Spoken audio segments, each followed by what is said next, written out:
Une semaine sans pluie a suffi pour atteindre le seuil d'alerte évalué par les différentes stations hydrométriques de la Guadeloupe. On voit bien donc on a un seuil de crise qui est tout en bas, un seuil d'alerte qui est là, et on voit bien en fait que la dégradation s'est faite très rapidement, en moins d'une semaine, donc aux environs du 26-27 février, et qu'on est très vite passé en dessous du seuil d'alerte et qu'on se rapproche dangereusement du seuil de crise. Depuis fin janvier déjà, le seuil était atteint sur les stations de Cap-Esther et de Baïf. Hier, la station de Petit-Bourg a elle aussi franchi le seuil et on attend les mêmes résultats à Vieux-Habitants.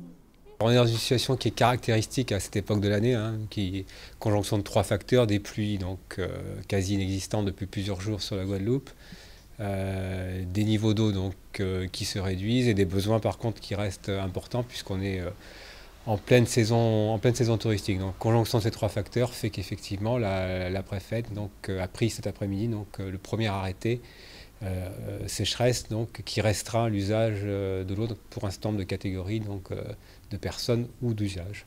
La Guadeloupe subit une période de sécheresse et les premières mesures de restriction des usages de l'eau ont été fixées. Pour les particuliers, sont interdits les remplissages et les arrosages de jardins.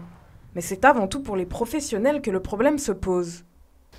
Pour les professionnels, pour les agriculteurs, ça veut dire la mise en place de ce qu'on appelle les tours d'eau, c'est-à-dire qu'en matière d'irrigation, donc, on réglemente l'usage donc, de l'eau donc, potable pour l'irrigation agricole.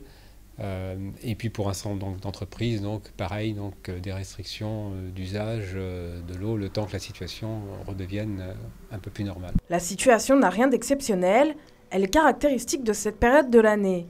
Météo France annonce de nouvelles pluies à partir de ce week-end. Une cellule de crise continuera à surveiller l'évolution de la sécheresse. Ils se réuniront dans le courant de la semaine prochaine pour déterminer si l'arrêté fixé aujourd'hui peut être maintenu ou s'il doit être renforcé.